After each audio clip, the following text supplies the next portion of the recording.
kapan kiamat. Kata Nabi SAW, mal mas'ulu anha bi'a'lama minas sa'il. Yang ditanya tidak lebih tahu daripada yang bertanya. Maka Nabi Muhammad SAW nggak tahu kapan kiamat, Jibril juga nggak tahu kapan kiamat. Sebab ini rahasia Allah Subhanahu Wa Taala. Tapi tanda kiamat sudah dibocorkan oleh Allah. Allah memberitahu sebagian dari tanda-tanda kiamat. Sebelum kiamat akan ada A, akan ada B, akan ada C. Sehingga bedakan dua ini ya. Pertama, berkaitan dengan pengetahuan kapan kiamat, tidak ada satupun yang tahu kecuali Allah. Yang kedua, berkaitan dengan tanda kiamat, ini telah Allah ceritakan baik melalui Al-Quran maupun hadis Nabi SAW. Baik. Wa yunazzilul ghaitha, Allah satu-satunya yang tahu kapan hujan itu turun. Mendung tidak berarti hujan. Mungkin sekarang kita lihat suasana Jogja gelap gulita, tapi apakah jaminan pasti akan hujan? Wallahu a'lam. Sehingga tidak ada satupun orang yang tahu kapan hujan itu turun. Yang ketiga, wa ya'lamu ma fil arham, dan Allah mengetahui apa yang ada dalam rahim. Allah tahu bagaimana perkembangan janin. Allah juga tahu bagaimana kondisi janin. Pak, sekarang kan banyak orang yang tahu dengan menggunakan teknologi yang mereka punya, pakai USG misalnya. Bahkan USG itu 4 dimensi, bukan cuma 3 dimensi ya. Sampai waktunya saja gerakan bayi ini bisa direkam. Baik, memang USG ini salah satu di antara teknologi yang bisa meraba apa yang tidak bisa dijangkau oleh indera normal manusia. Tapi tolong jelaskan kepada kami, ada nggak USG yang bisa mengetahui takdir bayi? Ada? Padahal bayi itu sudah ditakdirkan ketika di usia berapa? 4 bulan saat berada di rahim ibunya. Tapi tidak ada teknologi USG yang bisa melihat, oh bayi ini nanti umurnya sekian, jatah rezekinya sekian. Kalau ada, mari kita beli bareng-bareng. Tapi tidak. Lalu kata Allah yang keempat, wa ma tadri nafsun madza taksibu ghadan. Orang tidak tahu apa yang akan dia kerjakan besok. Sehingga kita besok mau ngapain? Rencana mungkin bisa kita lakukan, tapi pastinya manusia tidak tahu. Wa ma tadri nafsun bi ayyi ardin tamut, dan tidak ada satupun jiwa yang tahu di mana dia akan mati. Innallaha alimun khabir. Sesungguhnya Allah zat yang Maha mengetahui, khabirun, dan tahu dengan detail. Khabir itu artinya apa? Tahu dengan detail. Baik. Nabi SAW menyatakan mafatihul ghaib, kunci hal yang gaib ada 5 ini. Lalu beliau membaca surat Luqman ayat yang terakhir. Nah, makanya kalau ada orang yang mengklaim dia tahu A, dia tahu B, dia tahu C, itu dusta. Sebab hal yang gaib itu dirahasiakan oleh Allah. Selanjutnya, ketika seseorang punya rencana tertentu dan dia bingung, lanjut enggak, maka Islam mengajarkan dengan cara istikharah, minta pilihan kepada Allah Subhanahu wa ta'ala.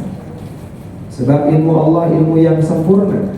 Dia tahu apa yang terbaik bagi hambanya, dan dia tahu segala sesuatu walaupun belum terjadi. Baik, sekarang kita tuliskan. Nanti kita baca dulu di buku ya. Silakan dilihat di buku. Apabila Anda memiliki sesuatu urusan dan Anda ingin mengetahui apakah urusan itu baik atau tidak, maka disunnahkan bagi Anda untuk melaksanakan sholat sunnah 2 rakaat, baik sholat rawatib maupun sholat sunnah yang lainnya. Kemudian dia membaca doa berikut ini: Allahumma inni astaghfiruka bi'ilmik wa astaqdiruka bi qudratik wa as'aluka min fadlikal azim fa innaka taqdir wa la aqdir wa a'lam wa ta'lam wa la a'lam wa anta 'allamul ghuyub. Allahumma in kunta ta'lamu anna hadzal amra, kemudian disebutkan urusannya, khairul li fi dini wa ma'ashi wa akibati amri faqdurhu li wa yassirhu li thumma barik li fihi wa in kunta ta'lamu anna hadzal amra syarrun li fi dini wa ma'ashi wa akibati amri fasrifhu anni wasrifni anhu waqtur liyal khaira haitsu kana thumma ardini bihi. Kata sahabat Jabir bin Abdullah, Rasulullah SAW mengajarkan kami istikharah sebagaimana beliau mengajarkan Al-Quran dalam segala urusan. Jadi istikharah itu dilakukan ketika kapan? Setiap hari. Ketika kita punya rencana untuk sebuah urusan yang penting, maka sebelum melakukan urusan itu kita istikharah. Demikianlah yang diajarkan Nabi SAW. Selanjutnya, coba lihat di catatan. Salat istikharah disunahkan hanya untuk urusan yang mubah. Salat istikharah tidak disunahkan untuk urusan yang benar-benar wajib atau urusan yang pasti dilarang. Salat istikharah juga dilaksanakan untuk urusan yang memang dianjurkan dengan tujuan untuk memilih mana yang lebih baik. Dalam salat istikharah, Anda tidak harus mendapat mimpi seperti yang dipercaya oleh banyak orang, akan tetapi lebih pada kesadaran atau dengan memikirkan secara mendalam urusan itu dengan mengharap taufik dan pertolongan dari Allah. Mungkin saja pilihan Allah jatuh kepada apa yang tidak Anda inginkan atau kepada apa yang Anda anggap merupakan sesuatu yang tidak baik untuk dilaksanakan. Karena itu hendaknya Anda menerima apapun yang Allah tentukan bagi Anda.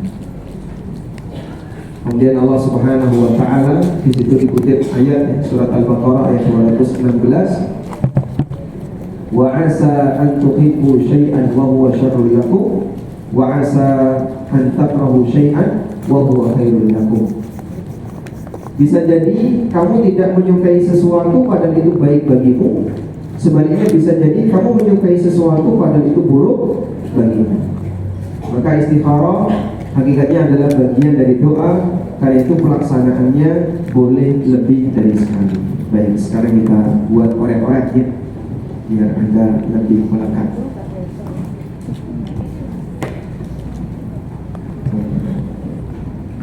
Anda kedinginan nggak sih?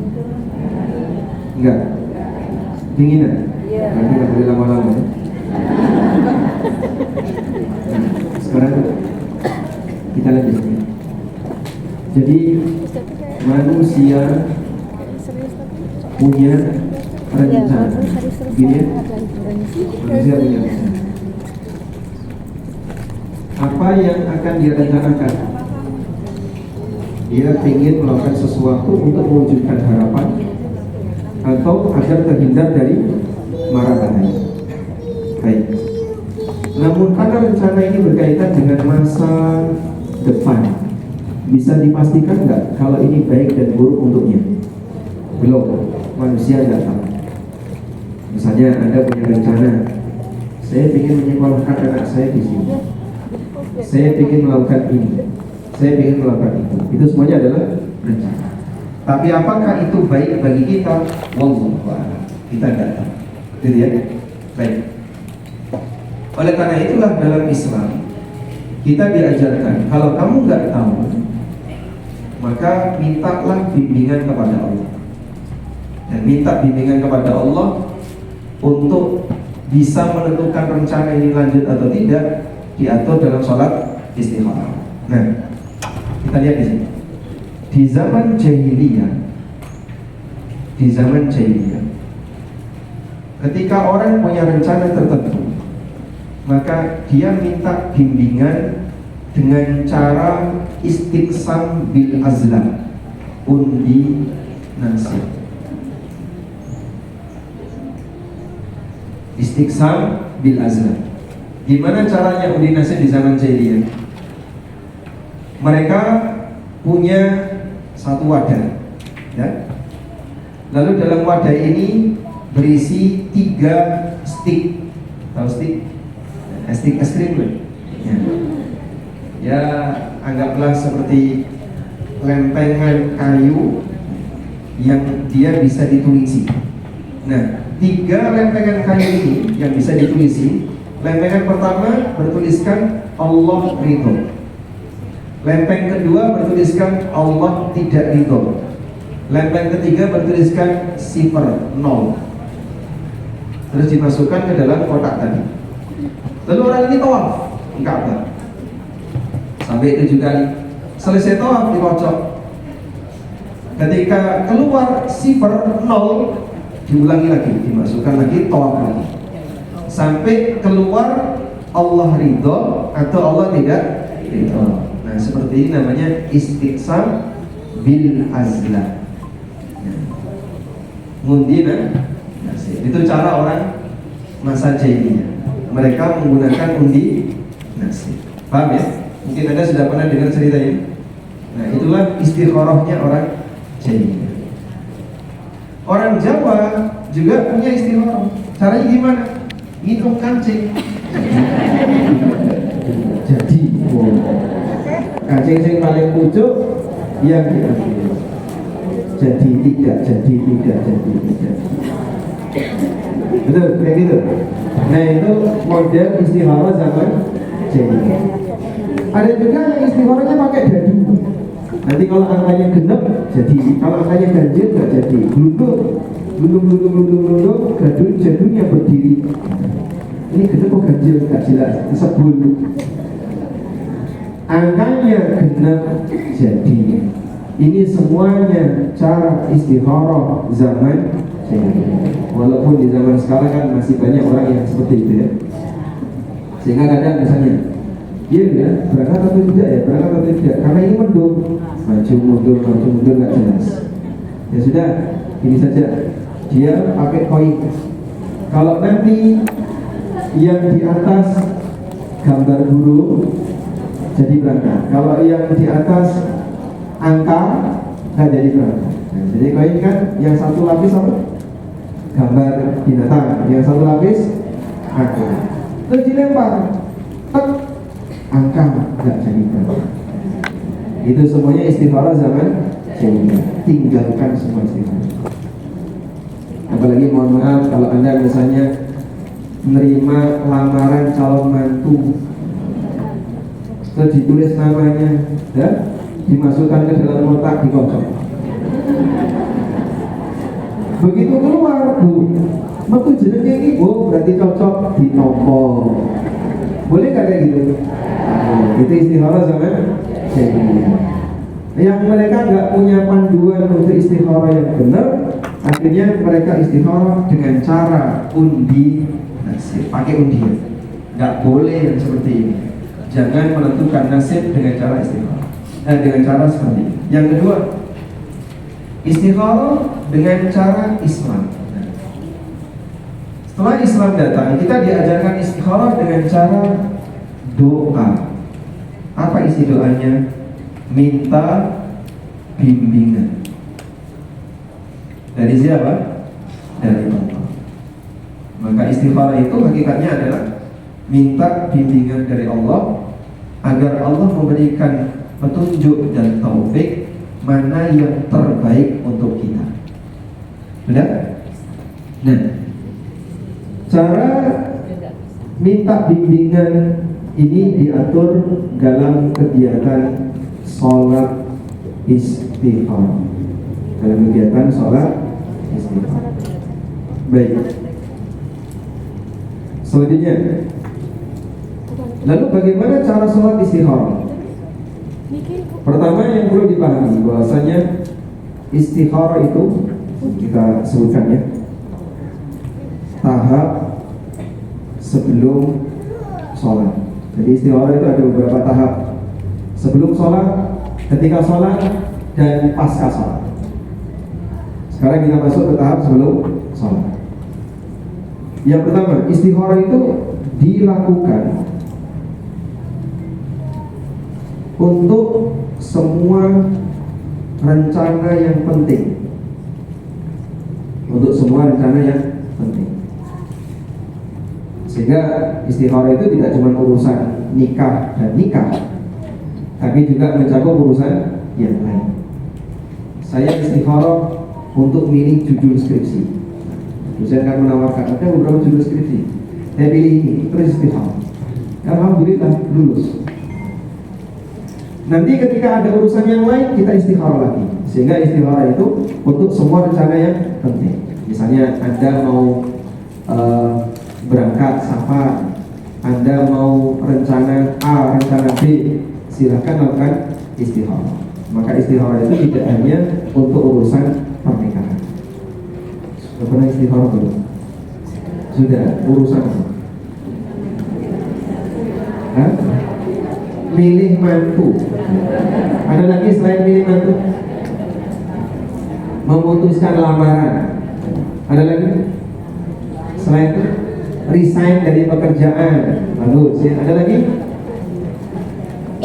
Golek konco. Boleh nggak istikharah? Ini konco apa atau tidak saya istikharah? Bila kamu demikian? Hah? Boleh. Misalnya Anda punya kenalan ya, mungkin dia ngajak kerjasama bisnis atau apa, lanjut atau tidak, istikharah. Jadi istikharah ini untuk semua rencana yang penting. Namun perlu diperhatikan di situ, istikharah tidak berlaku. Istikharah tidak berlaku untuk dua hal. A, amal wajib. Ini nggak berlaku istikharah. Jadi misalnya besok kamu puasa Ramadan nggak? Saya tak istikharah saya. Puasa Ramadan kok istikharah? Nggak boleh ada pilihan nggak puasa. Yang namanya Muslim wajib puasa. Contoh yang lain, kamu bayar zakat nggak? Oh saya tak istikharah sih. Yang seperti ini tidak boleh. Karena amal wajib harus dikerjakan. Pakai jilbab, entah tak istikharah dulu. Pakai jilbab kok istikharah dulu. Setiap musliman wajib berhijab, sehingga yang amal wajib tidak boleh pakai istikharah, karena jelas dia harus melakukan. Baik. Yang kedua, kegiatan yang haram. Kegiatan yang haram.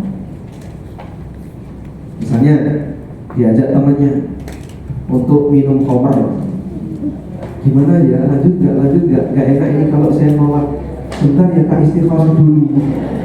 Mau diajak minum khamr kok harus istikharah dulu. Dia harus tegas gimana? Aku nggak mau, katakan tidak. Diajak orang untuk riba misalnya, ini ada tawaran modal bagus dari bank.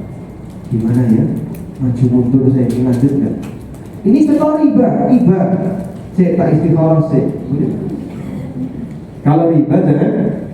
Minta bimbingan kepada Allah, ya Allah mudahkanlah aku untuk melakukan transaksi yang haram. La haula wala quwwata illa billah. Berdoa minta kepada Allah, tidak boleh untuk sesuatu yang dilarang. Makanya Nabi SAW melarang keras orang yang berdoa yang isinya memohon untuk sesuatu maksiat. Maka kalau sudah jelas haram gimana? Tolak. Gak pakai ada kata istikharah. Istikharah itu masih bimbang, lanjut atau mundur. Itu istikharah. Dan selanjutnya catatan yang ketiga,